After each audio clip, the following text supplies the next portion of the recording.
Beverly Cleary Literacy Celebration and 5K, 10K run. Gonna happen, commence out behind the Larson House. So we've got everything in place.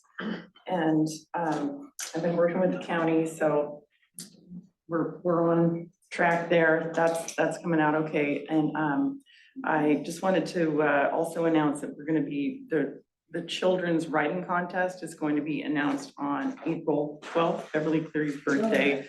So that is coming. We're doing kind of more of a push this year. So we also have a guy from the Oregonian, a writer from the Oregonian coming out on Friday to learn more about the event and what's going on in Yamhill. So I think that will be a good boost, hopefully. We've got information that we're gonna like push out further on the run, sign up, and we just want to encourage people to attend. So it should be a great event, and we are also seeking volunteers. We do have 2 police officers that are going to be helping out. We've got a few people on our downtown association, but we would love to have any additional volunteers. And then Jason and team are pulling out stops too with their support. So if we want to volunteer, what do we do? You would talk to me and I can make myself available after the meeting or send an email. Perfect. And then what grades for the writing? What grades are? It's all school aged Oh, kids. good. Yeah. All right. Yeah, and so it's writing and art, coloring, and we've got good prizes. We've got an RC car event happening at the Gene Heinrichs Park, and fun. Yeah, last year was a big success, and so this year we're expecting more people with the expanded run. Thank you. Yay. Thank you, Jenny. Erin? Is that us? It's actually Sophia that's gonna. Okay, Erin and Sophia? We're on the agenda. Okay, thank you. Trampus? With fire department, I believe we're, All right. And Keith? I'm here supporting their agenda. Perfect, thank you. All right, Chuck. Chuck Mitchell, 760 East Second Street, Yamhill, Oregon. I've been coming to all the planning commission meetings and city council meetings to discuss the issues. Urban growth boundary expansion, I think you guys are all aware that have been coming. Just been, as I work through the process, moving forward, I've worked on some analysis. Currently, the entire city of Yamhill within the urban growth boundary is 12,611,000 square feet. 289 acres is what we have within our urban growth boundary. Within that boundary, we have 1, 2, 3, 4, 5, 6, 7, 8, 9 available lots. We have 18 acres, light industrial, 33 acres. 33 acres out of our 289 is school land. So that's taking up a substantial amount. Once I get the pie chart created, everybody will be understand how much land ratios to what we have available. States enacted an emergency action with urban growth boundary expansion. I was at a meeting here on Saturday with a county commissioner running for county commissioner. One of the things he talked about was bringing jobs to Yamhill County.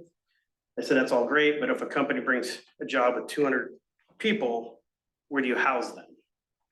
And so that's one of the things that we're working towards, is making sure that Yamhill County has plenty of housing for the future. So I'll be providing more information as we move forward with plans for expansion and applications. All right. Thank you. All right, agenda updates or additions? All right, thank you. Was there anybody online for public comment? Oh, yeah, sorry. Thank you, Marcy. Anybody online for public comment?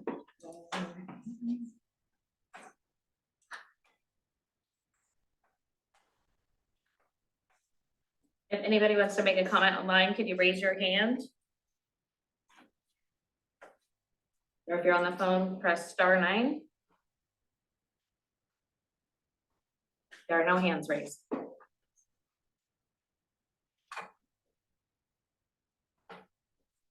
All right, number 5, the consent agenda.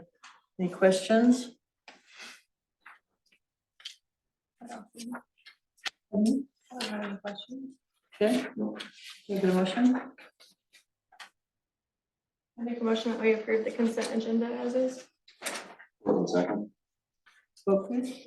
Organ HRI. Adine, I. All right. Okay, presentations, 3J Consulting.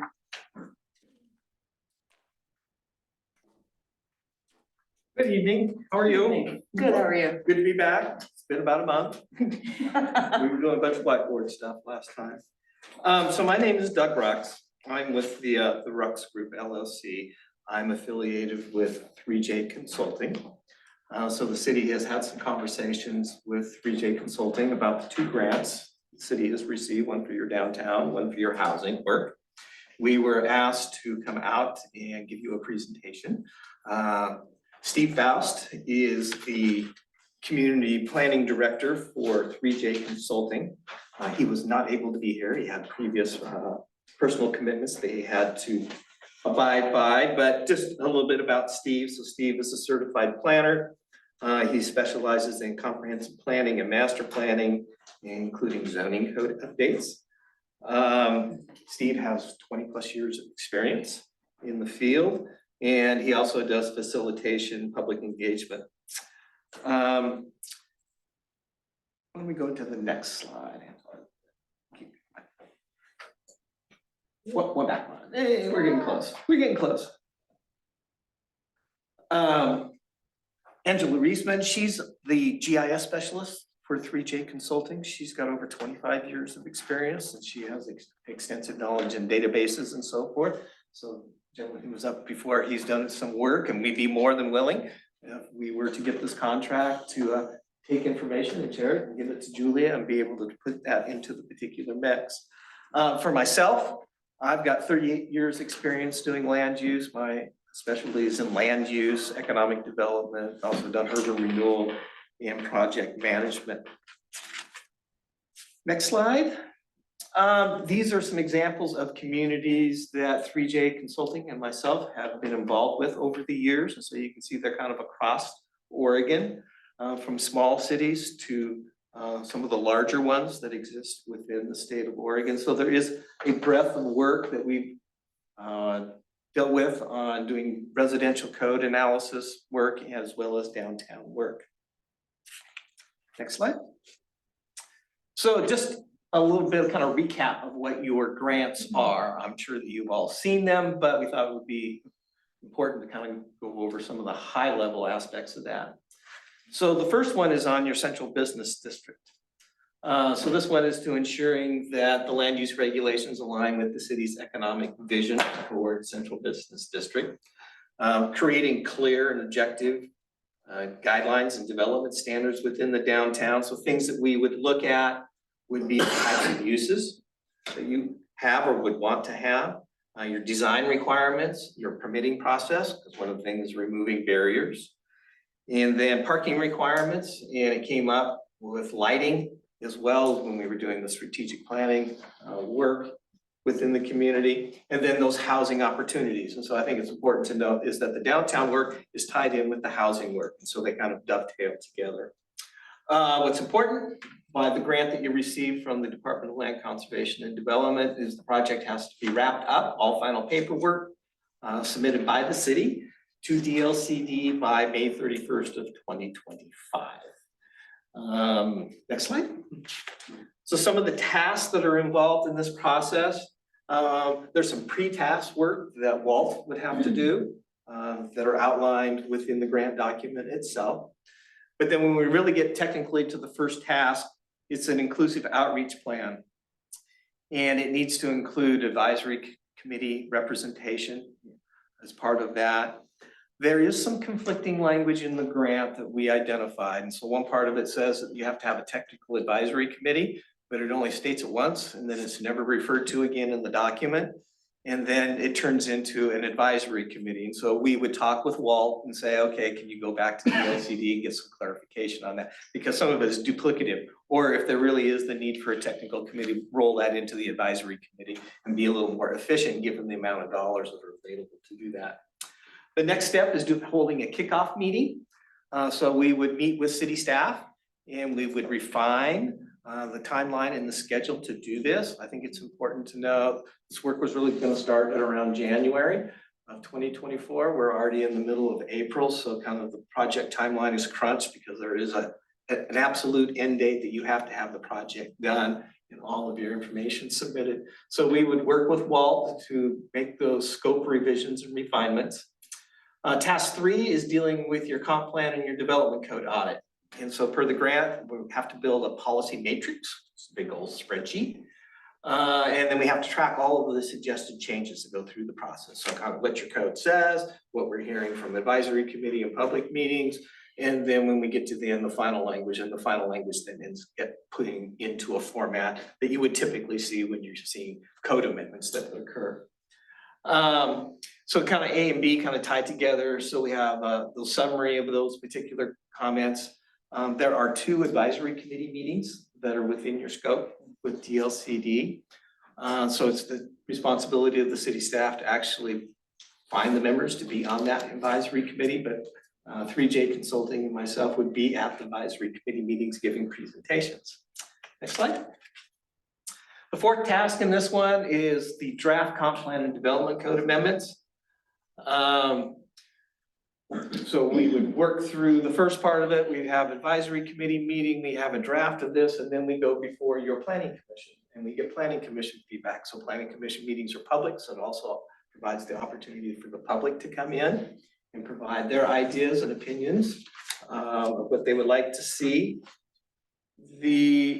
One of the things we really want to make sure is that you've got enough commercial land. It's something we heard about out of the strategy session. Ensure there's enough information and inventory data that's available. So that's part of the GIS manager is to pull all that together plus other information that may be available. And then incorporate that city's vision for the downtown area. As we've talked about a month ago, there's not really a clear vision for downtown. There's bits and pieces of that. And somehow 3J and myself working with the advisory committee and with Walt would have to kind of try to craft something together that really kind of makes a more cohesive vision. But there was some good information that came out of the session back in March. For the development code, it's creating clear and objective standards. So that makes the processes go faster. The developers know what they have to do if they're trying to do a particular project within your downtown area. So we would look at standards and conditions and procedures. We'd look at things that discourage development, and those may be things that are identified that need to come out of the code, and maybe something else goes in that does encourage development. So we would look at those particular components as well. Next slide. The 4th task, back one.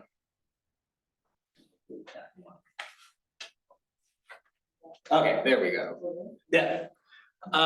So then the final code audit, so we would take all of that information and feedback that we have received, and then we come up with a final version. We would take that to the advisory committee. The advisory committee would review it. They make a recommendation. They don't make any decision. The decision actually rests with the city council. So after we get through the advisory committee meeting, then we go back to the planning commission. That's where we start the hearing process. So typically what it is, the councils usually have to do 2 readings of ordinances. So the second reading of an ordinance for any changes would occur at your meeting in May. You back up to your first reading of your ordinance in April, and that means your planning commission is going to be taking place in either February or March. So it might be February with a supplemental meeting in March. And so we would work with Walt on that. So you can see when we start with this timeline, starting in basically January 2024 to the end of May 2025, things are starting to crunch up a little bit. It's all still doable. There was this equity and inclusion self-assessment that's required. So that goes back to that first thing that's occurring in this particular project. And so those that would be a responsibility of the city staff, and so that would be with Walt. 3J Consulting and myself would be at the planning commission, the city council meetings to help do the presentations, but a lot of that rests with your staff. It's typically they do when they give presentations on doing development code amendments. Next slide. So comp plan and zoning audit. So the purpose of this one is adding new housing types. And so what we've heard is adding duplexes. There are other housing types that might be talked about in this process. Triplexes, quadplexes, cottage clusters, townhomes, and things of that nature. But specifically within the grant document, it was talking about duplexes. So we have to make sure that we are in compliance with Oregon revised statutes and administrative rules. One of the things that the grant outlines is HB 3395, which came from the 2023 session. A lot of that kind of focuses on the downtown piece of it. And so again, the downtown and this housing, they do dovetail together. Getting back to having clear and objective standards. And so the gentleman was talking earlier about if you get new employment in town, where do you house the people? And so if you have a desire to accommodate housing across the continuum, is how do you do it so that it's very clear, the standards are very objective, you remove the subjective nature out of that process. Because if you do that, then you basically got to create two different tracks, clear an objective track and a subjective track. Buildable lands inventory component of this, it's in the grant. It was kind of outlined as something to occur at the end. We believe it actually needs to occur at the beginning because that data and information will help inform both the downtown work and this particular housing work. Next slide. So the tasks involved. So similar to the other grant, there's pre-tasks that city staff has to address that are not in the slides. But then we officially get to task one, and that's the project kickoff. So again, we refine the scope and the schedule based on what was there. We have a summary of the major tasks. Again, this grant talks about a technical advisory committee and an advisory committee, kind of duplicative. So we would talk with staff about getting clarification from DLCD on that. The hope would be we just go with an advisory committee and any technical members can just be part of that. The comprehensive plan audit and the matrix, so similar to the other grant, is going through and looking at all of that in a big spreadsheet format. So allowances for commercial zones and affordable housing types, allowance for duplexes and lots that allow single family. So again, clear and objectives, kind of similar processes, where typically what you're looking at is lot coverage, building height, setbacks. Allowances for single room occupancies in the downtown area is another component. Again, down in C, it's identifying standards and conditions and procedures that discourage housing and getting those removed from your comprehensive plan and from your development code. And again, any deficiencies in these studies and inventories that get identified through this process. Next slide. Task 3 is the actual zoning code audit and this policy matrix, keep building on that. Then again, clear and objective standards, looking at standards, conditions, and procedures that would discourage housing.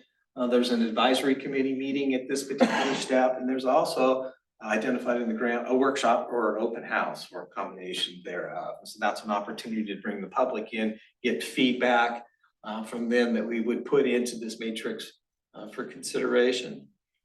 Task 4 is the comp plan and zoning code amendments that we would draft those particular amendments.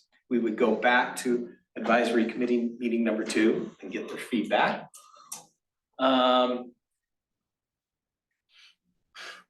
Next slide. Task 5 is getting to the final comp plan and zoning code amendments. And so we would take that work with all the feedback that has occurred up through task 4. There's also a more detailed step when you read through the entire grant where staff has the opportunity to separately provide feedback based upon their knowledge and experience in the community as well that we would consider. Once we take all of that, we get to task 5, and then we go back to the advisory committee meeting again. That's advisory committee number 3. So there's 3 touches by the advisory committee. Then we take it to the planning commission and the city council for the hearing adoption process. So as I mentioned in the downtown, understanding how your process works, we're really kind of looking at having those planning commission meetings starting in February or March in order to be able to get things in front of the council for your 2 reading process in April and May, so that you can get the information submitted to the state by the end of May. The buildable land in the grant was identified to kind of be a separate task in last. And when we looked at it, we said, oh, we really need that information to help inform the downtown process and this housing process. And so we would talk with Walt about moving that schedule forward to one of the early tasks to occur. There's also some requirements in the grant that there has to be a presentation to an advisory committee. So we already have the advisory committee. They've already met 3 times. We think that there's ways to leverage that into one of the earlier advisory committee meetings to get that feedback and so forth, instead of having to have a 4th advisory committee meeting, just for efficiency purposes and given our timeline. And there was also a workshop and an open house required for the buildable lands inventory. So we think we can dovetail that process with the other requirement for an open house based upon the housing stuff. And so kind of being a little bit duplicative and being efficient with our time and your financial resources. So with that, that's the quick overrun of multiple pages of material that's from the grant. 3J Consulting and myself would be very pleased if you did select us to do this work for you. And at this point in time, I think I'll be quiet and I will turn it back over to you. Thank you very much. Thank you. All right. Any questions? No. Okay, thank you, very thorough.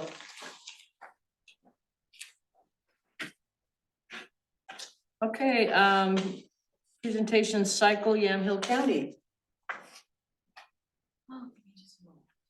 And Erin, I don't see you on the agenda. What are you? It would be with the special event. Perfect, thank you.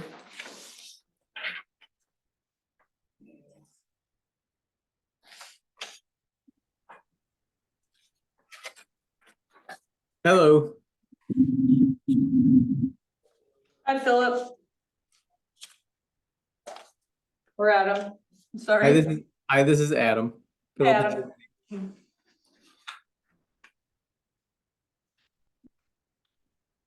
Before we start, I just want to say thank you, Doug Rux, for coming and putting forward that presentation. That was some amazing stuff. And I, for one, have worked with Doug in the past on this type of thing in Newburgh, and he does an exceptional job. So there's a positive Yelp rating for Doug Rux from my my phone. All right. All Let me right, go ahead. yeah, I was share gonna my- say on to our topic. I'm gonna share my screen and I'll get started. Oh, it says host has disabled participant screen sharing.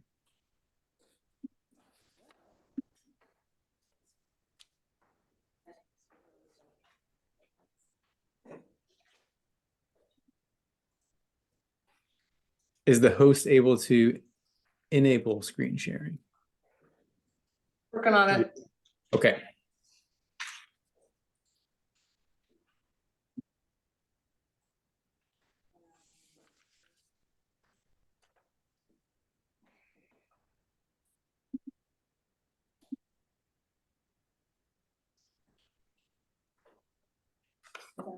For you.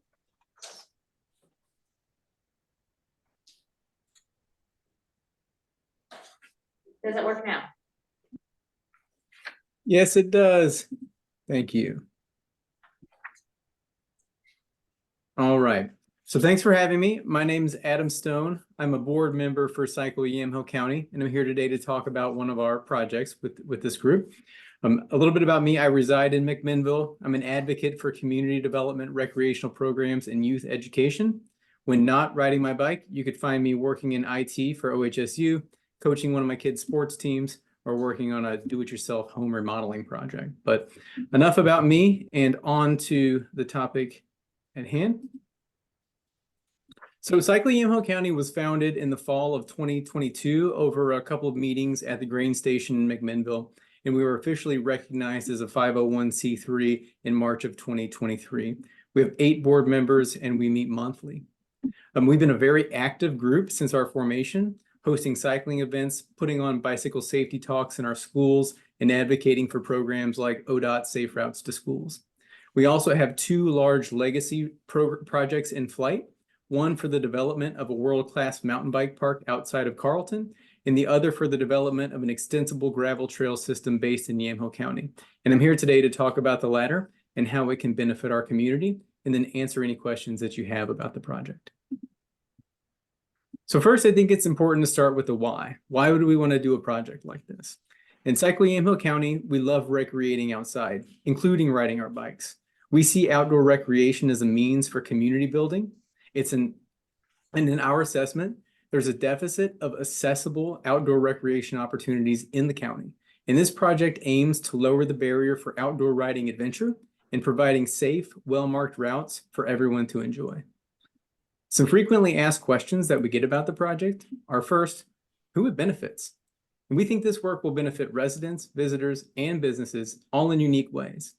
It will promote visitation to small businesses, or maybe even provide an outdoor free community asset for our kids to enjoy that promotes healthy lifestyles and sustainability.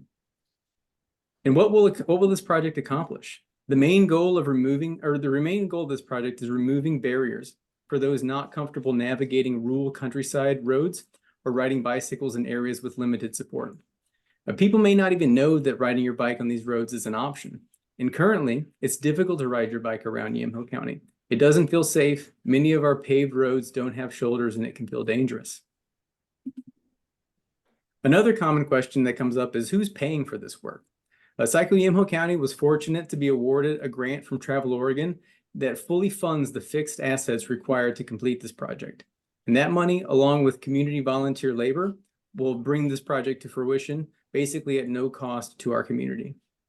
And lastly, when will it happen? Well, we were awarded our notification of the grant in February of this year, and we plan on working on this project through the spring of 2025. Some upcoming milestones are going to be, we are ordering our first set of bicycle safety signs to install along Yamhill County roads this month, and are aiming to install those next month. And we plan to have our first full trail installed in October of 2024. So what will this project look like? At its core, the project is route development and wayfinding. Most of the infrastructure for the project already exists in the form of public right-of-ways. We will be adding MUTCD recreational signs and bicycle safety signs along Yamhill County roads, closer to the city centers of Yamhill and McMinnville, as well as Carson posts, also known as reassurance markers, on the more rural county, BLM, and National Forest roads. All of these physical signs are supported by online GPS mount wrapping capabilities that people can download to their smartphones or cycling computers. Along with these signs, informational kiosks are targeted to be installed in Ed Grenfell Park in McMinnville and Beulah City Park in Yamhill. We have approval for the Ed Grenfell kiosk installation and plan on putting in a permit to request approval for a kiosk installation in Beulah City Park. Kiosk information will include maps that highlight route features, know before you go safety information, and local highlights. The current local highlight for the Beulah City Park kiosk is a brief history of the Trask Toll Road, which is featured in both of the Yamhill adventure routes. We've been partnering with Sea Reach out of Sheridan for sign fabrication, and New Energy Works, who has a manufacturing facility in McMinnville for kiosk build. The final thing I'd like to highlight is a high-level picture of the project. These are the routes that are currently planned in their entirety. As you can see, we have a series of routes based out of the city of Yamhill and McMinnville, each featuring introductory, intermediate, and adventure routes. And we're exploring interest from the counties of Tillamook and Washington for how they can tie their own trail systems into this project. And I'm happy to dive into the details around signs, kiosks, or any of the routes. And I'll stop here for any questions that you may have. Oh, it's awesome. I don't have any questions. It's awesome though.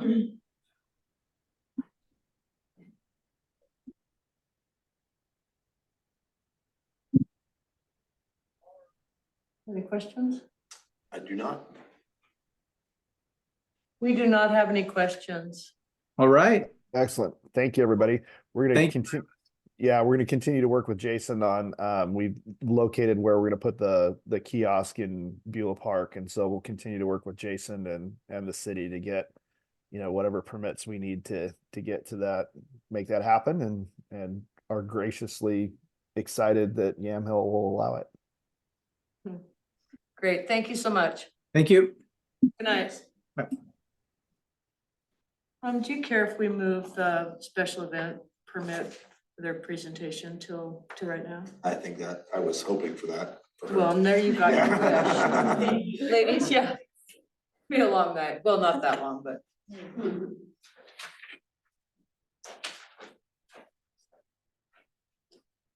My name is Sophia Crawford. I'm a student at Lacey High School. During our J term that we had, me and this table group had discussed that they were part of prom committee. But during that prom conversation, junior class had no funds. So we're sitting there and we're going through like different fundraisers, like what we could do. And I came up with the idea, like, why don't we have a car show? Like, that's like a great event to have, like, bring the community together, and it brings like different people from different counties as well. So we got it approved by Miss Sunday, who is our prom and junior class advisor. And now we're here. It was planned, it's gonna be planned for April 27th at the park in Yamhill. So far, we already have 21 cars coming. We had a food truck, and then the food truck left due to like some financial situation. We're trying to get another one to come. We've donated money, we've gotten people to donate money to go towards prizes, and people have donated prizes already to go to our event. Nice. This is actually the one difference of this car show is that there will be no alcohol involved since it is a school event. We can't have That that. makes sense. So what's the cost to get in, or how do you make your money from this event? So we have a $15 car admission, and then for the public to enter, it's $4. And if they'd like to vote for the People's Choice Award, it's like a 50-cent ticket that basically that we'd hand out and be like, this is your voting ticket. Sounds wonderful. 21 cars you said already? Local? I'm not entirely sure. I think one of the guys is from Amity that's coming, so that was super cool. Not really entirely sure about the rest. Several from the Okay. students of the high school though, Yeah. as well, that are Well, that's cool, trying yeah. to show off their cars. Yeah. Awesome. Further options to donate if we aren't able to attend for the community members. We have this Sunday created a GoFundMe for prom event, and that's one way to donate to it. Any of the extra funds that from this event will just go to the junior class, like for our senior trip, and then have a fundraiser. Yeah, we can share out that link to the GoFundMe. If you can share that with the city, we can have Angie post it for us on our website. Yes, we will do that. Thank you. I think that's all. I was gonna say, there, Yamhill Barn Grill has a trailer that they do food out of. Yeah. And they are super excited to get involved with the city more because they're new. And you might want to reach out. His name's Mark. And he's a pretty nice guy. And I think he would really like to help you with the food part. I'll reach out to them. Yeah, cool. That's all. Is there any more questions? No, what a great project though. Thank you. Kudos to you. Very cool. Nice job. Thank you. Extra flyers. Oh, yay. Officer Livingston said a good job. You're welcome. Thank you so Thank much. you so much. Good night. That, because of the special event, it does require council approval for them to do that. Do you need a motion or just I know you guys consensus? probably got my message saying the confusion before, but yeah, we're probably just so we have that on record that everybody approves of All it. right, can we get a motion? I You make- said April 27th, sorry. Yes. O'Shea. So I make a motion to approve the special permit for April 27th for the name of whatever this was. Revving up for success. Awesome. Second. Okay, can I get a vote, please? Corgan, I. Askey, aye. Bichari, aye. Adine, I. Potter, I. Hi, Beth. Yeah. Okay. Committee reports, planning commission. Again. Hi. Ken Moore, 23890 Northwest Mount Richmond Road. I wanted to ask the report today from 3J Consulting was a result of you and Walt working together to have them come give a presentation. And they're kind of they didn't ask for approval. What's gonna happen is they'll get approved to do that, right? If they win the bidding, or are they just the only ones applying? Are you asking me? Yeah, Yeah. have you been coordinating that? Yeah, during my presentation, I'll inquire with council if that's the choice that they want to make. Okay, you're gonna do that, take care of that later. Okay, I just wanna make sure I understood what's going on. Very good. Thank you. Well, I thought the best thing to do was just go through the agenda for Monday's meeting. There's no public hearing. We'll have a committee report from the Economic Development Committee. Well, Walt will bring his first, he'll bring a staff memorandum around lighting regulations, so we'll start looking at those. The housing grant update, I guess he'll talk about the fact that it's moving forward with this process, and the technical assistance grant as well. And then he'll bring his first draft of the Title 11 rewrite.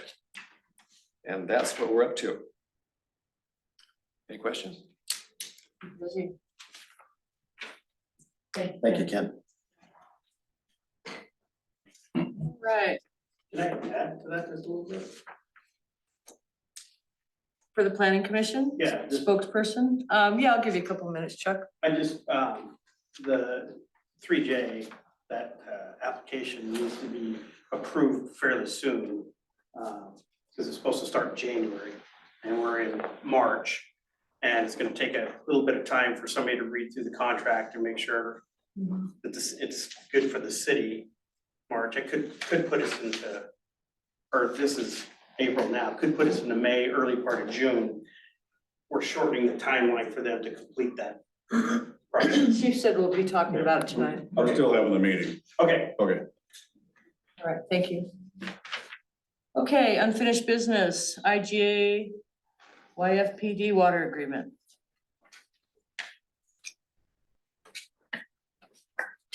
All right. Paper for days. Excuse me just one moment. All right. Greg, do you know more about this than I did? Do you wanna, I see you're on for, oh, never mind, for something else. Okay, this intergovernmental water agreement made 25th day of March. Rural fire protection. Okay, so this is the fire department not paying water utilities. Yeah, so 1986, there was an annexation agreement where it was, my terminology, but a kind of a understood handshake. I read through the annexation agreement. There wasn't specific language in there, even though it's been and understood that the Yamhill Fire Protection District, when they received their building over there for the utilities, that they did not and have not been billed for water for the utilities only. So what I did was took that annexation agreement, which didn't reference anything in there, and made the language consistent with what has been, in my, again, words, a handshake agreement, to make it official, if that's what the city so chooses to do. So that's what the specific language of this IGA agreement would be, is for what's continuing to happen. And they do have a water meter, but I just put language in there consistent to make sure that they do have a water meter, which we do monthly have the readings of what the water usage is for utilities. Okay. Do we need a motion for this, Angie? Greg? The motion is just and that where council is, if they agree to it, and then the final step would be signature by the mayor. Okay, discussion? So, do I understand correctly, that this isn't water that they're using to fill tenders to put out fires, right? That's, The language is utilities. yeah. Yeah. Just to be So sure, they're not taking a hose from the sink or the Right. toilet or the to fill up their trucks. shower. Well, I hope not. Yeah. Where does that water come from? What's that? What do they use? Yeah, for, if that's not what, this is covering utilities. Utilities only. This is just, yeah, anything used inside the fire department. The water they use for other things, I'm not the expert. There's others in the room that are, but they don't draw that from the utilities. Okay. Okay. You want to accept the agreement? Should we get a motion, accept the agreement? Is it typical for cities to do the free water for the fire department?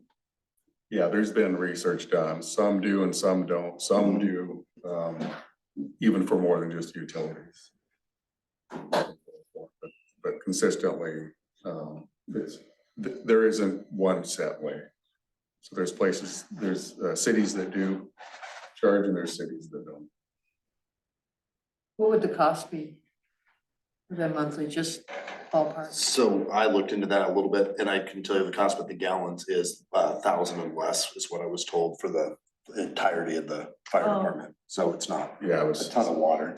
I don't know. I was told it was later today, but it went out of my brain because I have too much in there right now. Right, same. But it was not anything that made Excessive. me believe that there's like, is there something wrong with the meter? That is it leaking or something of that nature?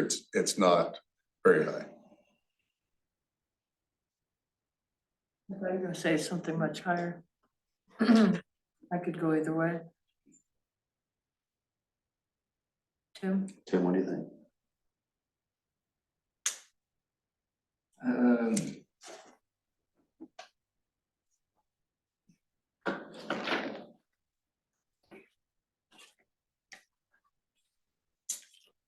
I mean, if we keep it the same way, I think it's good to have this in writing. I'd be okay with keeping this as it is.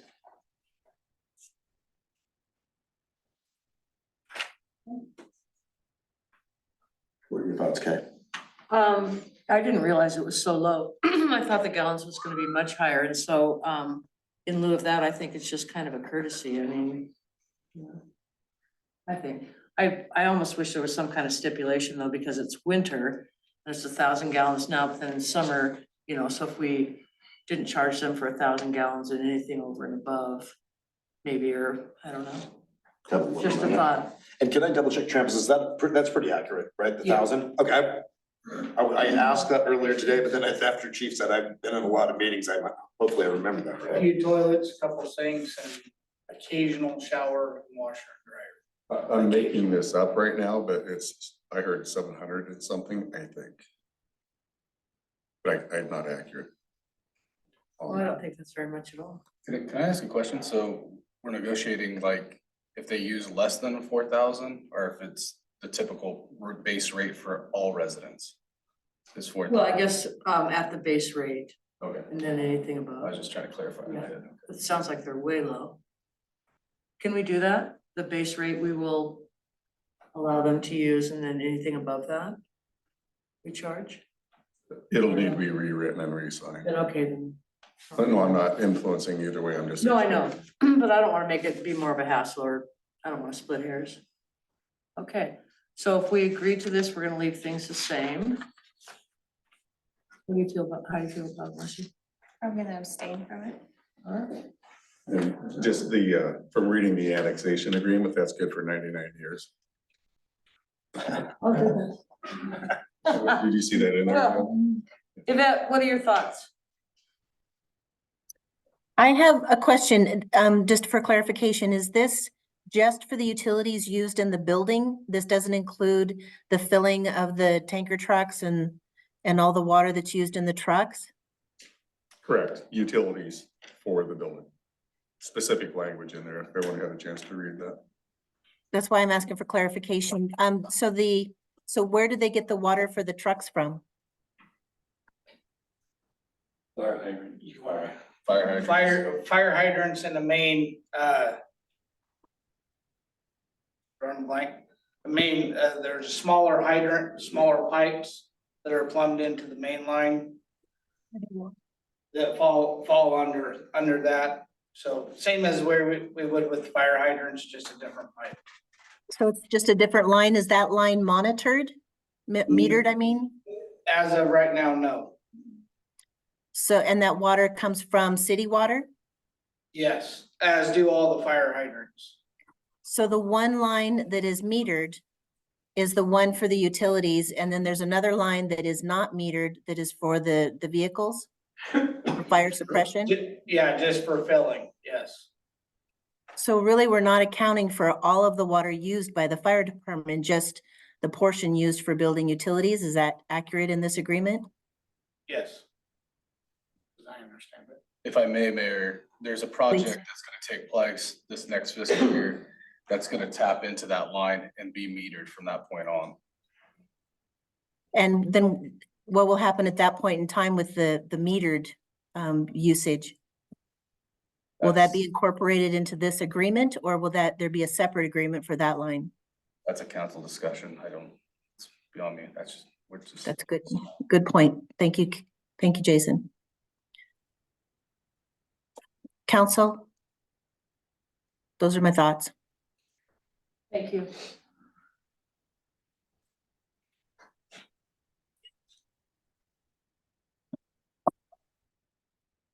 Well. So we can't change this for 99 years? Can we add to it? Or would it be a separate agreement on the lines that will have a meter on them? Yeah, this doesn't have a 99-year, that's just what the annexation agreement Gotcha. consisted of, which was, I was told, and others have been told, and even council, well, you've been a part of it, the council prior to everybody here except for you has been told is that was in that agreement, it's not.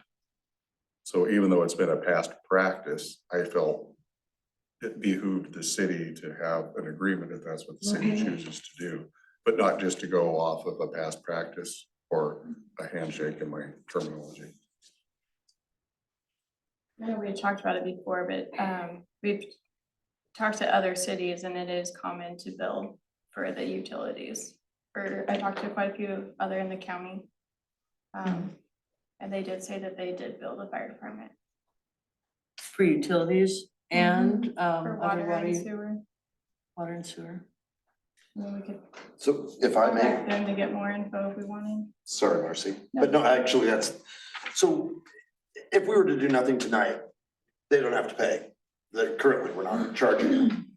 Do you think that we could put this to the next council meeting, have some little more documentation showing other cities, a precedent that other cities are or not charging?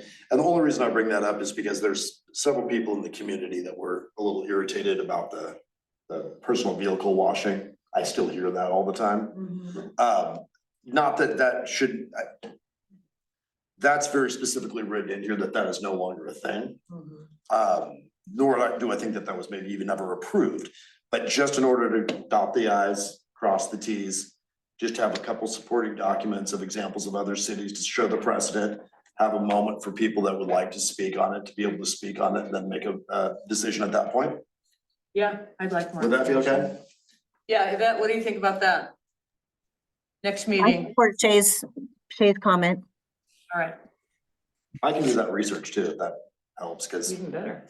see Angie over there going, geez, Greg Moore. So do you want to make a motion to table it? Is that what? Yes. No, that I was somewhere else, sorry, I apologize. Can I ask one more question if I may?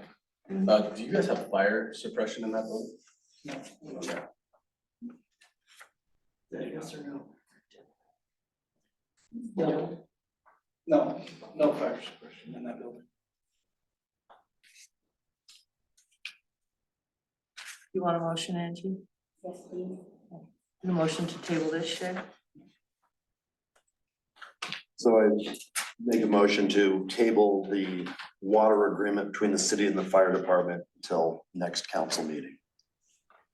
And another one. Second, Vote please. Corrigan, I. Askey, aye. Sorry, aye. Potter, I. Thank you. Okay, IGA fuel supply agreement. Somebody, anybody. All right.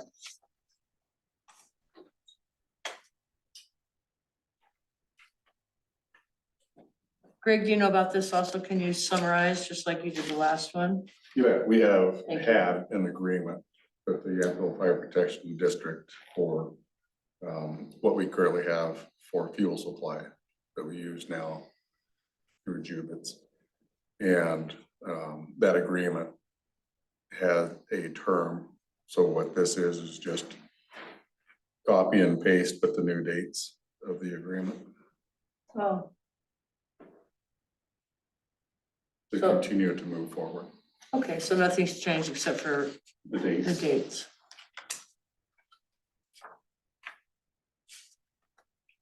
It still was a lot of work, but it was a little easier. Any questions? Can I get a motion?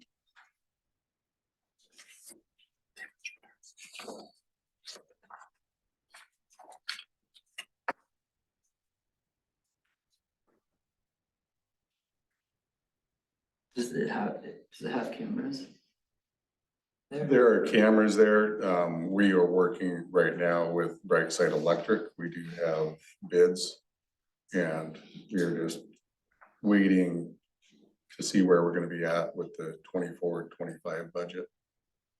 And Brightside Electric even actually said which we were gonna discuss tonight, said that if the council wants to do the go-ahead, which I approve, that they will start doing the installation of the camera systems, which will just kind of move a little further. It's gonna be the upgrades at Public Works, upgrades at Beulah Park, and then we're getting one at Maple and Main Street also. Is there a contract with Jubitz as well, or is that just, We have IGAs with Jubitz, which used to be Brad Hour. yeah, okay.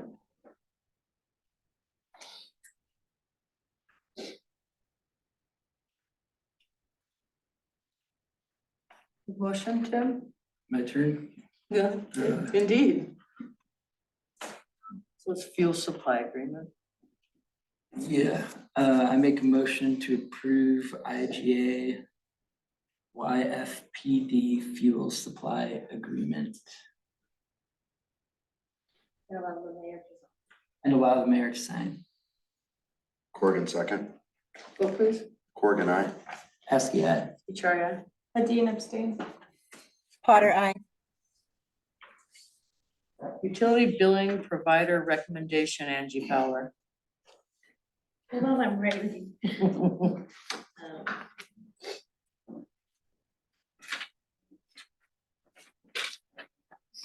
It's all right. Okay, the utility provider recommendation. You know, we've had issues with our utility provider with customer service. We had a billing issue with paper bills going out a few months back as well, so we've been looking into new utility billing providers. Basically, we have all decided in the office that we like Amston. I gave you a breakdown of kind of the 3 different bids that we received. We have the current one, we have another bid that's really expensive, and does about the same stuff as Amston. Amston, the thing that really stands out about them is they give us the ability to text or email like a mass group, which the other ones don't. I see that as saving us a lot of time. When I'm in the office and I'm following up on late bills, I'm copy pasting emails to everybody. It takes hours to kind of follow up on that type of stuff. So the fact that we can send out a text to either a small group saying maybe on a certain street, hey, water's off while they're making a repair, and immediately send it out to everybody rather than call everybody yeah. on that way. Mhm. And they're middle of the line as far as costs go. They're actually a little more expensive for the conversion and startup, but after that, they will cost less than what we're currently paying now. And that's a year, right? Is it a month? That is annual, so that was a year. It also covers another project initiative that I wrote back in January about having some type of way to reach out to the public through the an app type thing. The great thing about the text is it tracks every text and email in that person's actual file in the system. So we can always go back and say, oh no, we said this on this date, or we said this on this date. I don't have to keep notes in a separate space. And Oh, nice, and the text isn't really just for water. We could send out mass texts for other information if it was necessary. What's the current one that, how are we on, do we have a contract for that? Like, do we? Oh, I don't have the answer to that, but I don't believe, but I can find out with Kim, if we're in a contract with them. I don't think that there is, I don't think there is one, but it's a good question. Yeah, we do have the option to change providers and Without any name notice the or name of the penalty. current one, but there's been, even for myself and the work that I have had to do with limited challenges, and Kim that primarily has been working with it has had huge frustrations with them. And there's no notice or penalty, we can just terminate our contract? In my opinion, it would be worth it if there even was, but I mean, that's how challenging it's been with them and some of the things that they have cost the city for issues that they have caused error on. But from what I am to understand, no, there will not be.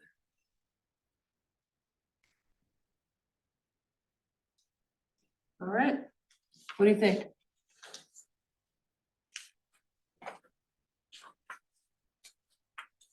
How long have we been using the current one for? Too long, sounds like. Yeah. Hmm. It's been a while. Council President, Yes? may I speak? Oh, please. Thank you.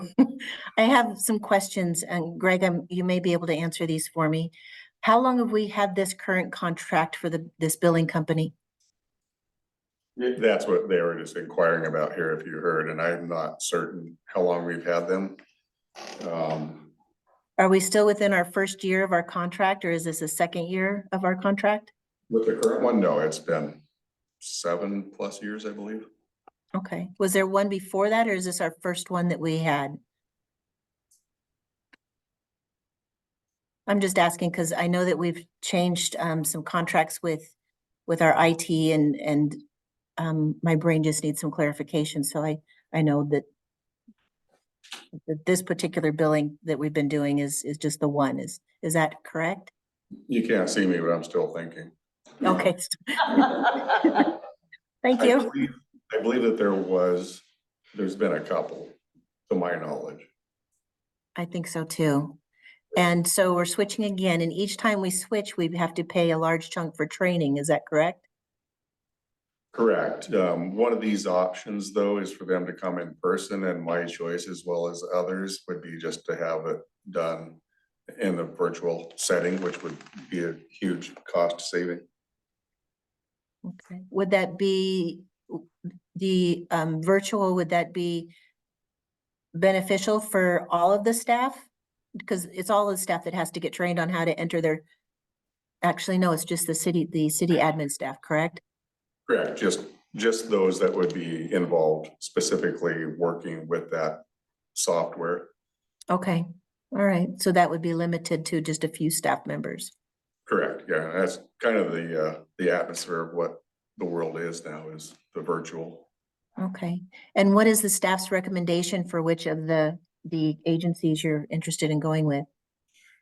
We've all looked at all of them, and we are all most happy independently choosing this provider. And this provider is the, Hanston. The Amstel. okay, all right, thank you.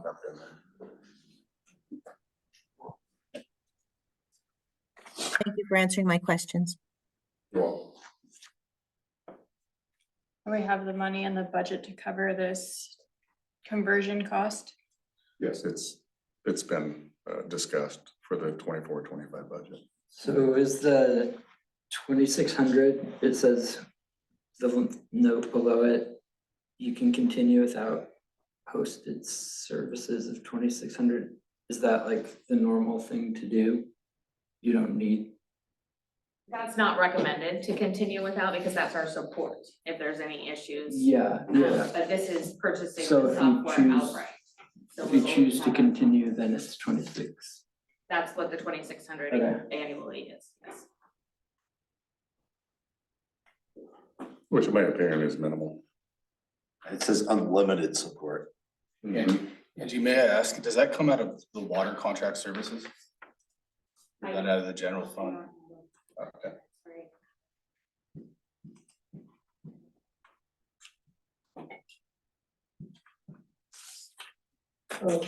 So does this billing actually happen in city using their programming, or are you saying them information and they're doing the bill? Company that you send it to? Who does the actual billing part of this water? The city, The city. So you're just using someone's program? correct. Okay.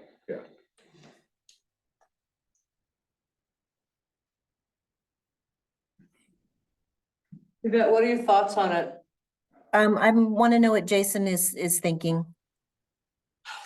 Quite honestly, the billing's, 99% admin. My only question was referring to if it comes out of water contract services or if it comes out of the general budget. Would that make a difference for you? Leading into next fiscal year, yes. Okay, But to point in that, it's already whatever line item it's coming out of, that's what it's currently coming out of with the provider, which name I won't mention. So there will be no change, it'll just be a less of a cost once onboarded. And it will be made up, I believe, with my math, within 2-3 years. That cost will be made up for the onboarding. okay. In the, what we're saving from our current contract? Correct. Thank you.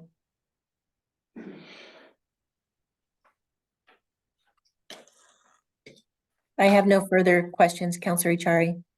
Are you leaning towards it? I just want to get your feedback. I am leaning towards it. I trust staff to make fair decisions in this area, and they know the budget just as well, but probably better than we all do. But my only concern was that we change contracts when things get rough rather than dealing with the issue. And I just don't want to start a pattern of that. So I was just questioning, making sure that that was not what's happening, but that it actually is going to be a benefit to the city in changing contracts. And it sounds like they provide more service for a better value. So it makes it a value issue for me, and I support it. All right. Can I get a motion?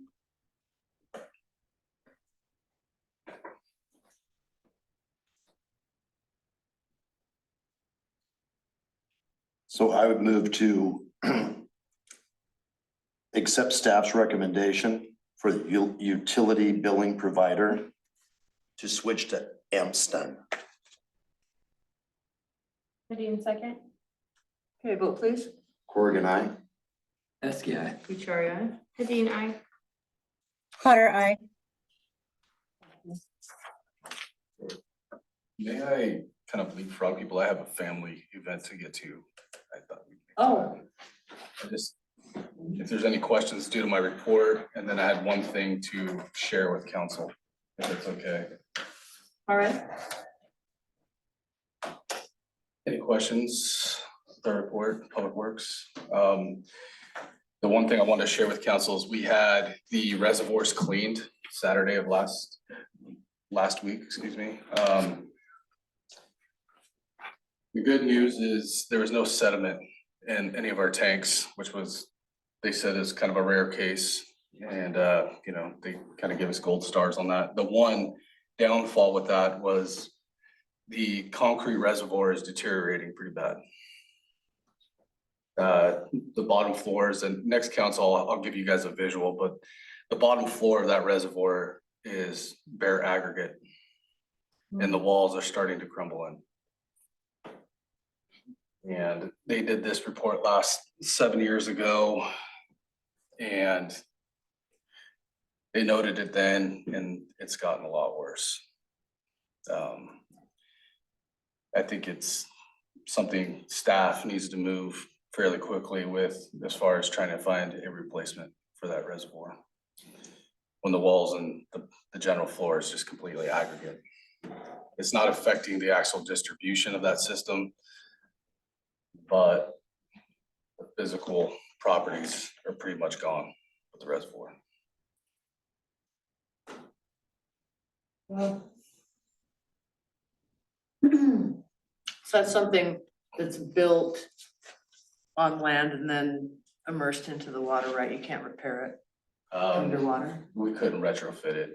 We looked at it from a FEMA standpoint, and it just, engineering's telling us that the cost to retrofit it, and you can't really build where that ground is. So we'd have to go to a steel tank, which would be more longevity for the city. How large? If we went up, we'd probably go 2.2. 2.2. So in total, sorry, so 2.2 what? million. Bringing your total to 2.7 million, excuse me, as far as reserve. Have you gotten cost estimates on a tank that size? We have, yeah, it's looking upwards of like 3.2 million. Well. Yeah.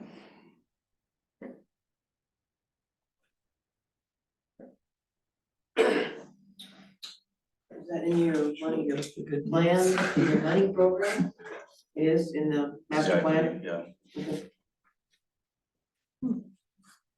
Yeah, Tim wants to know what your good news is. The good news was that the actual distribution system itself isn't seeing any leaks or anything migrating into our distribution lines, feeding from the water plant to the reservoir. So that's a huge positive, because there's no sediment beds whatsoever in any of the tanks. So basically, Is there a yet for that though? I mean, excuse me? Is there a yet for that, of when that could start happening, things are deteriorating? They don't ever determine that from what they see. Where's the sediment not building up because it's deteriorating? Well, no, because you have both tanks. You have a steel tank, that's 500,000. So that's flush. There's no sediment in that, and there's no sediment in the other one. I mean, we're not having water loss at this point, but it's pretty debilitated at this point also. All right, thank you, Jason. Thank you, council. Okay. Angie, net assets, lien search, conduit discussion. All right, so this started with Kim was talking with the title company. Generally, we have title companies reach out to us when there's a sale of a property, seeing if there's any liens on the property, where that's where we would report unpaid water bills or whatnot. And they recommended that we speak with the city recorder over in Sheridan. They've been using a lien database, an electronic lien database for years. The way it's set up right now, the way we do it, they will inquire with us, send us a check and a letter. Per our master fee schedule, I think we charge $25. And then we would tell them what the liens are, and there's actually, sorry. Let me look at my notes here.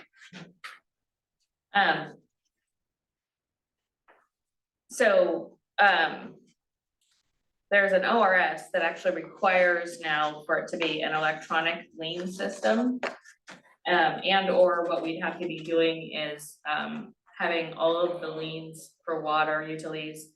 It could also be for SDC fees, payment plans, code enforcement, loans, that type of stuff.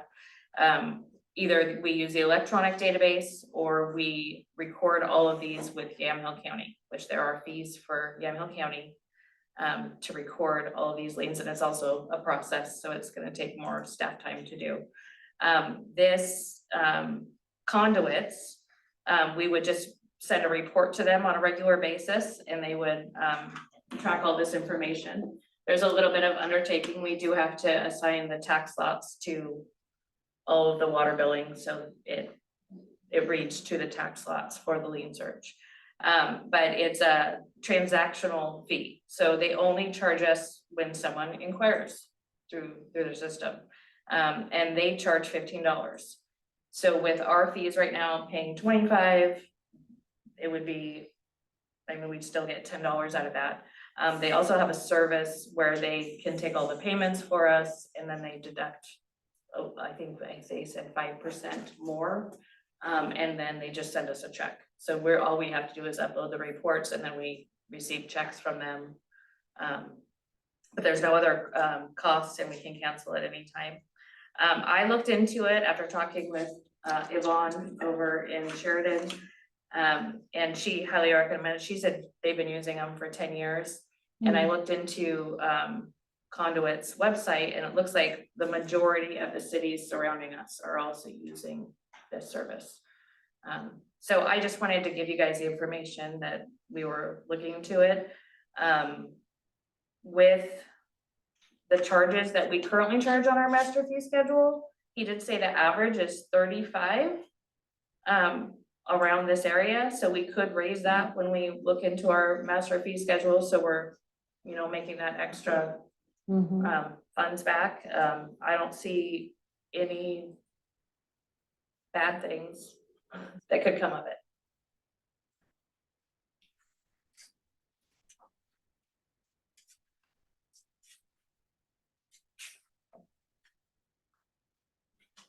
What you thinking?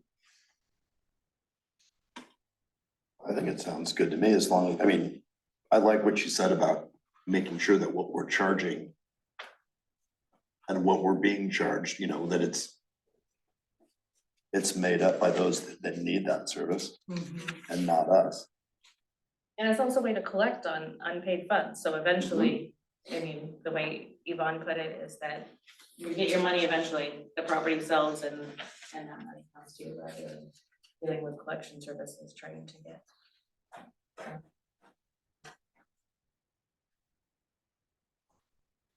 So do you need consensus or would you like a motion? Yvette, what do you think? Oh, she's gone. I'm here. What do you think? I'm okay with it. I don't have any questions.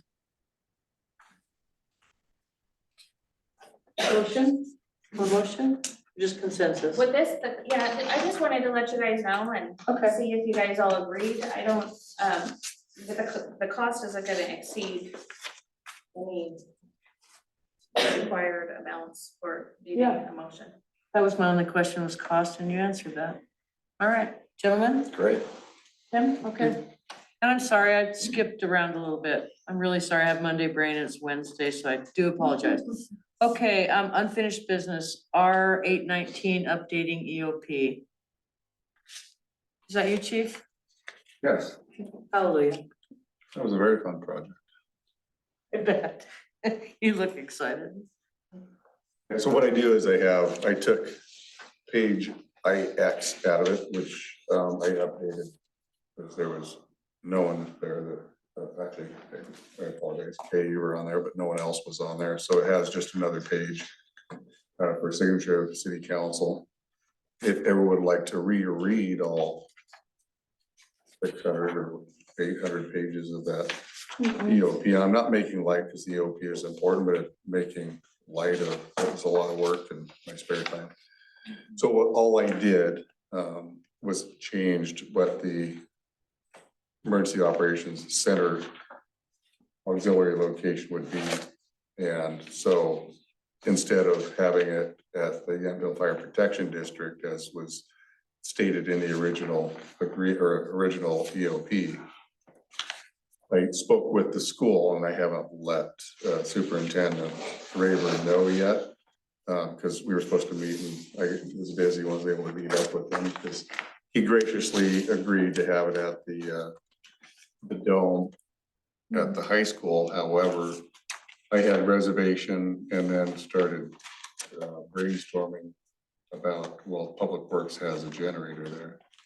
I spoke with Jason, and Jason agrees that because that does have a generator, and they have the means to be able to hold that as a secondary EOC, that would be the location. So I updated the EOP with the EOC being Public Works. So that's just the only update I did. However, I did change just a couple of things in there as well, because it had city manager. So I just updated the language for consistency, that it would be the city administrator in the language of the EOP. And then just because I have CDO in alphabetical order, I changed some of the grammar and misspelled words. So I haven't printed the whole thing yet because we're short on paper right now. So, but I will print 2 copies to keep here, one here and one at Public Works of that. And then I have it as a PDF. So if everyone didn't get a chance to read that whole manual or doesn't want to, I can just point out the highlighted language. That it's just that the secondary location for the EOC is going to be the Yountville Public Works location. And then city manager was changed to city administrator, and then just some other grammar errors that changed in it. So it's just an update of that, because I've been working on it and working on the location, and had school in there, and then just went back, and that was a quick fix to change it to the address and location. So this is just the page here that I could pass around for everyone to sign if they agree, and I'll do my magic with my PDF readable, writable version to have that updated. Okay. And then I'll push that out to all of council or whoever wants to have that reading pleasure. Thank you. And new business, SB 1576. That's you again, Greg. That's me again. Yeah. All right. Well, there's specific language of that. So what happened was I've been going to the having conversations with League of Oregon Cities and other acronyms regarding that and what that could have cost for the city for the recreational immunity. And so what I did prior to the update was spoke with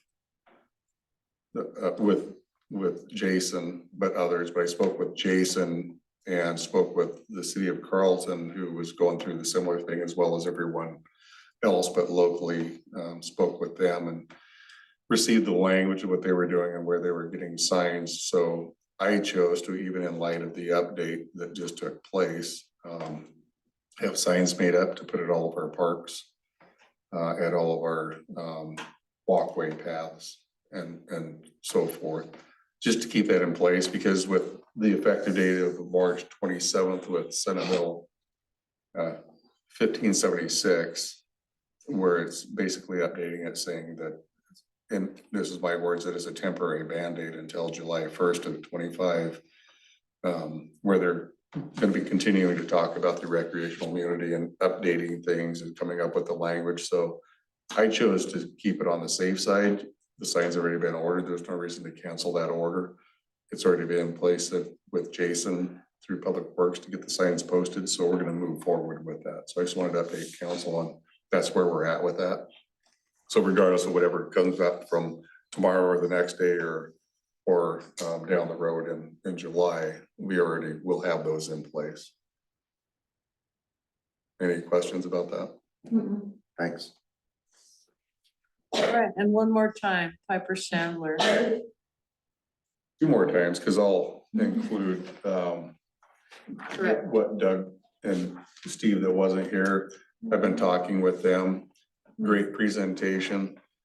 That in no means is in my wheelhouse to be able to do what's required of grants, as I'm sure that we all know, but I like my comfort zone of the police department and those grants that I've been doing. I am not capable, qualified to do that presentation, let alone what's required in that presentation. And through working in conversation with Steve and with what Doug presented tonight, it would be my recommendation, if the council wants to move forward, it's my recommendation to move forward with them to assist us with that. The processes that are gonna be taking place with the grants that we currently have. And then that would open us up for future work with them to do grants. And then also what Piper Sandler is, does everybody get a chance to read that document with that agreement? So what they would be doing is assisting us with setting up a lot of these capital improvement plan, the work that we have to do with that. So they look for ways to find the source of funding for it. So if everyone had a chance to read that, because it's a lot there, and I know that was pushed out. I'm not sure if anyone had a chance to read through all that stuff. Not all of it. But that's also my recommendation, and talking with Ross Schultz and getting his input on it also, and his recommendation from them. And these are not competitive, by the way, for 3J Consulting or with Piper Sandler. So there isn't any requirement other than doing the research and finding the right people, which I did extensively. And both of these are, in my opinion, the right people.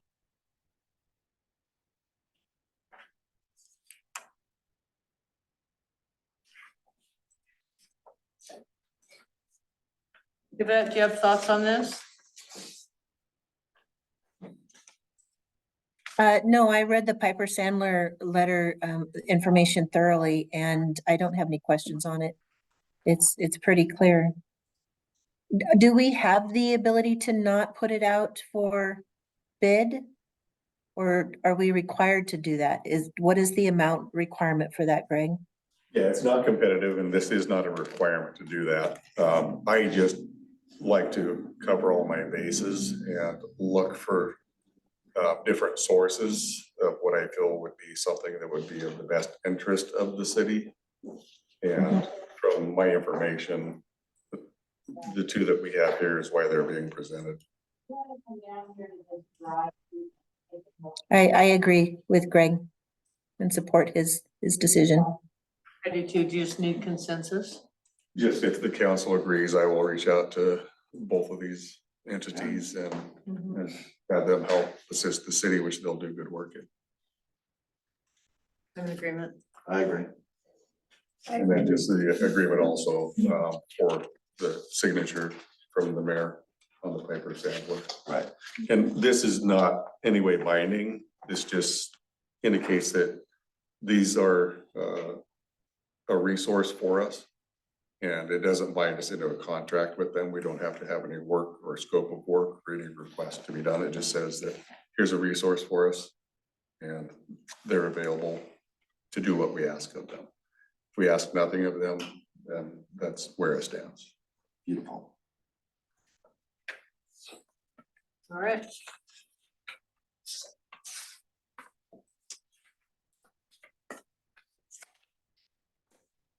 Okay, admin report.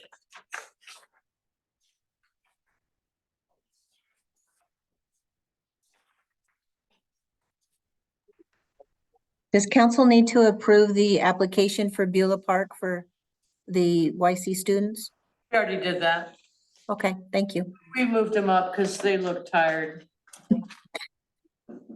Long school day.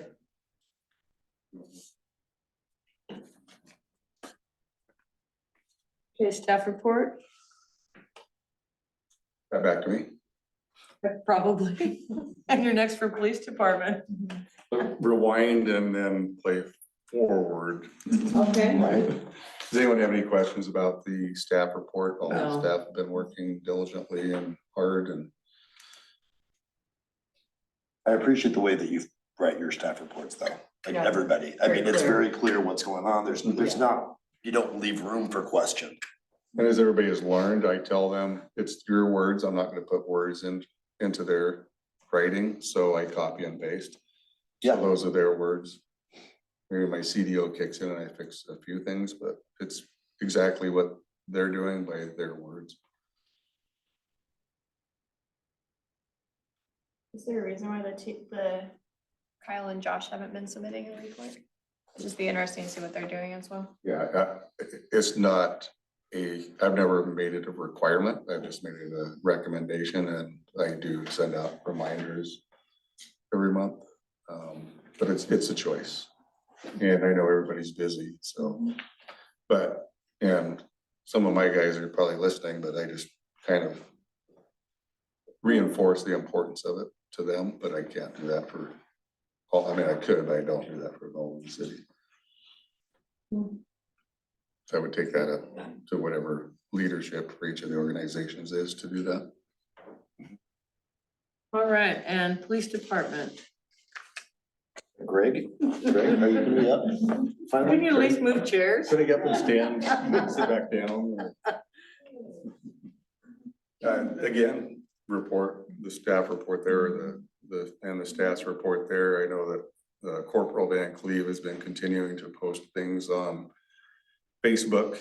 I'm not the social media guy, so I don't see it a lot, but he keeps me updated on how that's going, and it's positive feedback from the things that they've been posting on there as far as what the statistics are, which is pretty much a breakdown of what I do for the month, each month. Yeah, this is Distracted Driving Awareness Month. This is also Child Abuse Prevention Month, if everyone has seen all the pinwheels that we have out. And Juliet's House came out and they posted pinwheels that I refer to as planted them. Found a good location at Public Works where the ground was sufficient enough to sustain the plastic straws that they go into the ground with. So I will say that what Juliet's House does is they do preventative for children and they have programs for children. So what they chose to do this year was there's 300 pinwheels there and each pinwheel represents one child that has been seen in the program for educational purposes of child abuse prevention and how to keep themselves safe. That's in the simple math in my head, 3,000 that they had seen last year. So we posted around town and Angie did a really good job on the website of updating that. She's way better at it than I am, so thank you, Angie. But she's posted that on there as well as updated it with the pinwheel on the front that Officer Livingston actually is the one that made that. Is that always up there? We change it. Okay. Yeah, so we have one, we have one for different types of things. So we have one just for the city and then we have others for events such as this or in recognition of.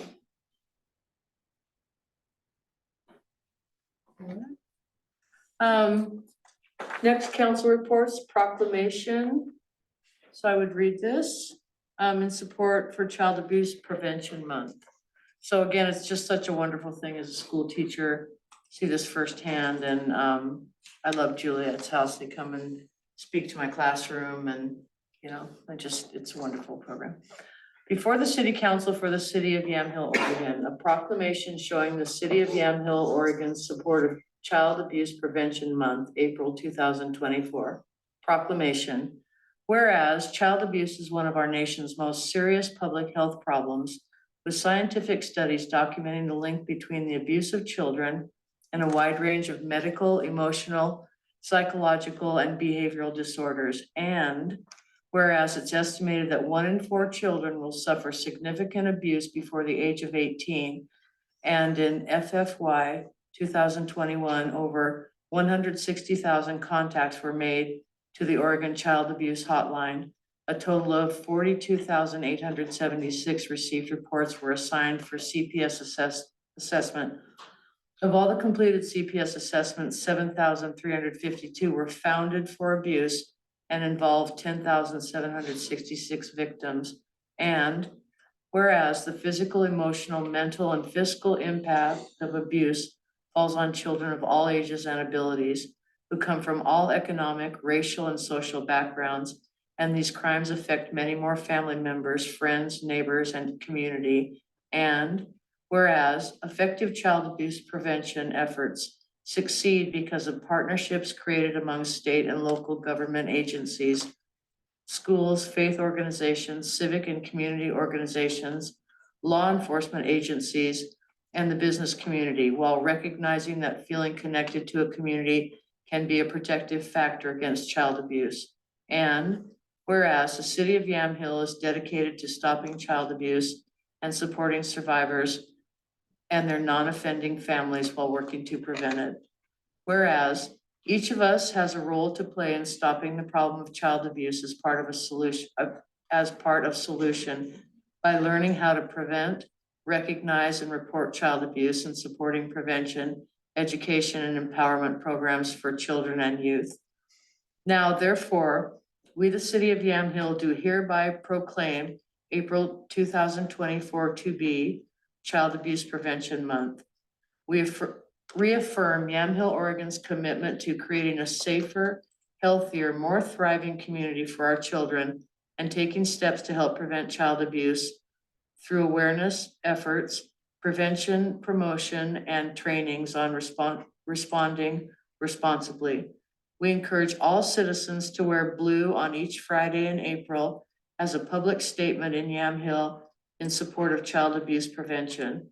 Further, we call upon citizens to invest in the lives of children by learning what they can do to help stop child abuse through Juliet's House, a community resource, by visiting www.julietshouse.org.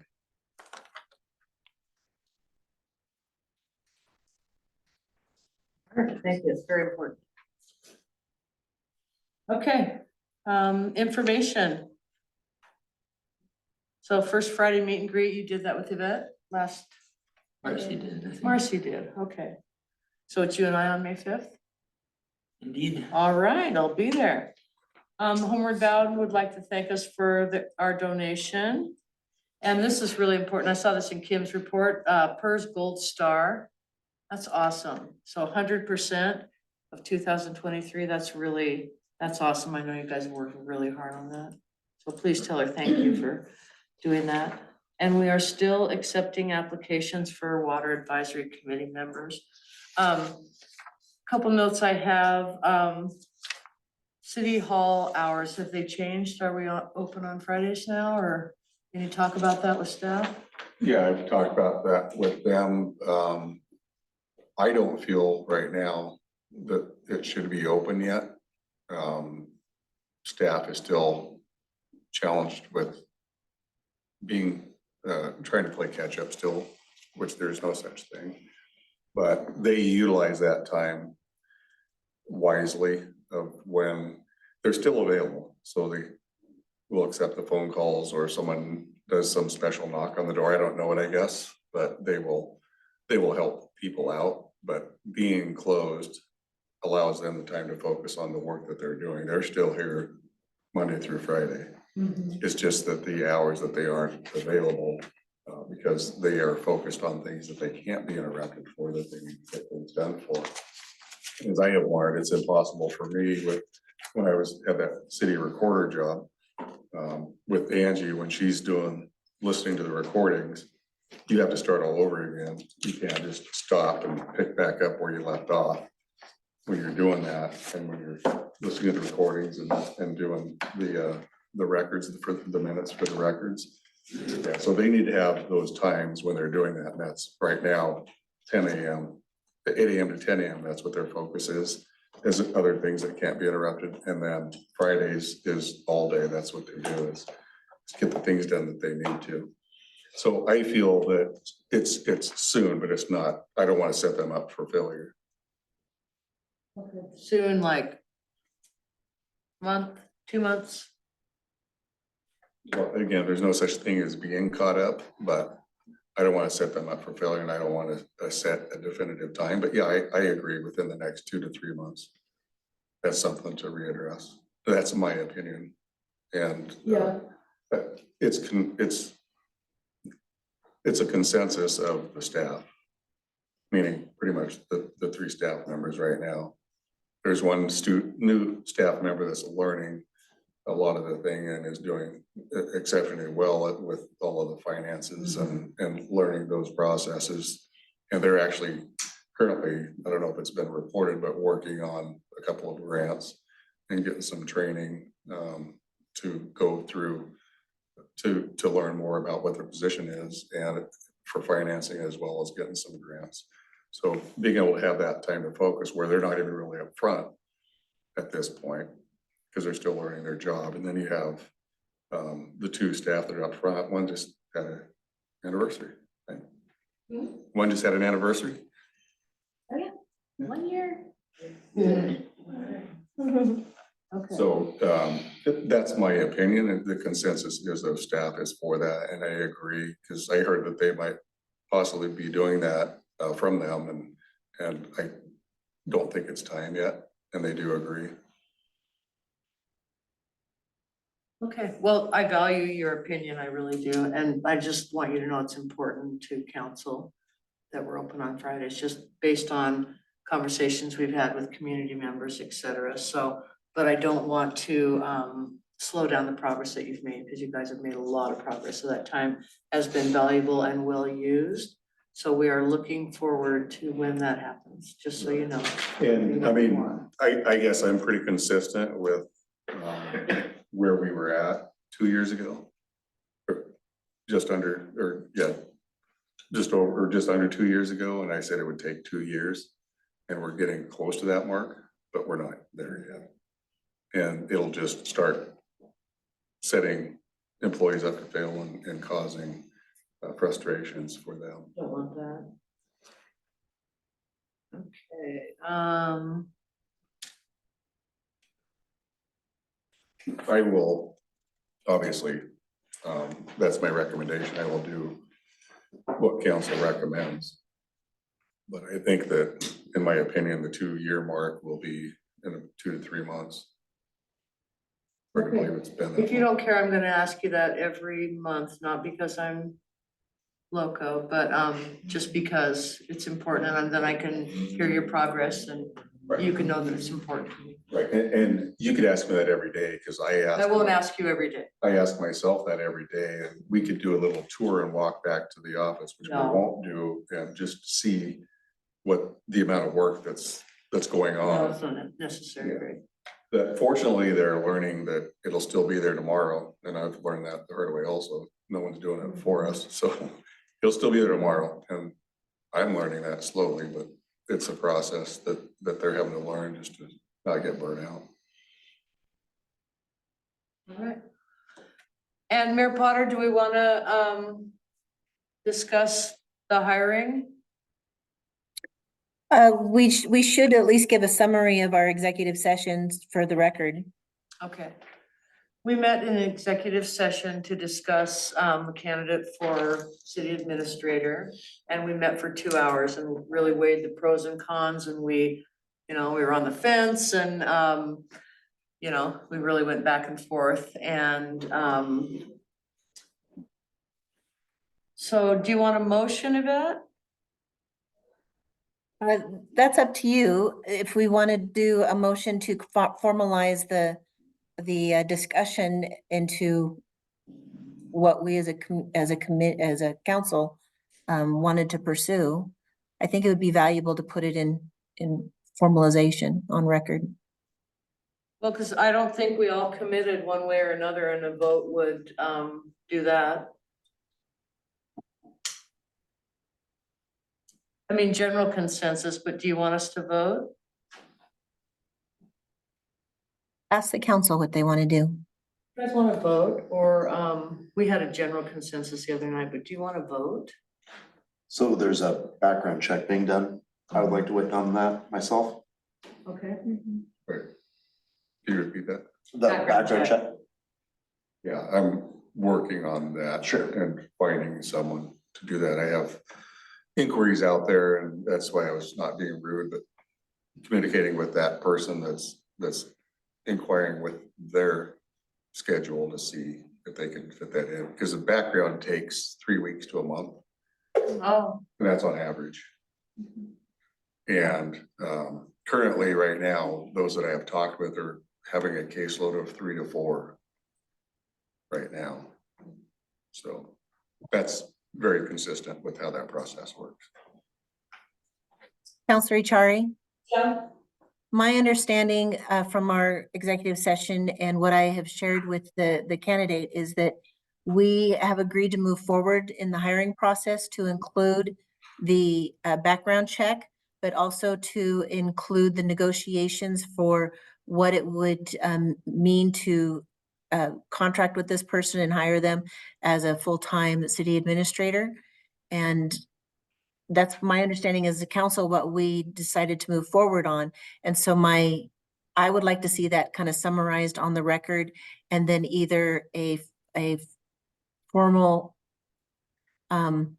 vote agreeing to what we as a council discussed and what I've moved forward on the council's behalf. Does that make sense? sure does. They say weeks or months. You said weeks, 3 weeks. 3 weeks. Okay, I thought so. And I mean, the it was candidate, something like- the candidate Go does ahead. understand that that the actual final hiring is dependent upon the background check and negotiations. All right, well, still, I'm kind of stuck at it. Summary, again, we discussed hiring the candidate and discussed the pros and the cons, and our general consensus is that we would like to move forward with hiring the candidate, and based on background check, you know, have that come back, and we would like to offer the position. So, would you like us to vote, Yvette? Yay, nay, or just, is that okay? Well, I think it would just validate the executive session so that we didn't make a decision during executive session, we're making a decision now as a council. Okay, that's what I thought. So I make a Thank you. motion that we move forward with the applicant for city administrator, the hiring process pending the results of a background check and some negotiations. Corrigan second. Vote please. Corrigan, aye. Askia, HRI. Hadeen, aye. Potter, aye. All right. Anything else? Take a motion. Thank you all for covering in my absence. I do appreciate each of you very, very much. Thank you, Yvette. I make a motion, we adjourn. We are adjourned.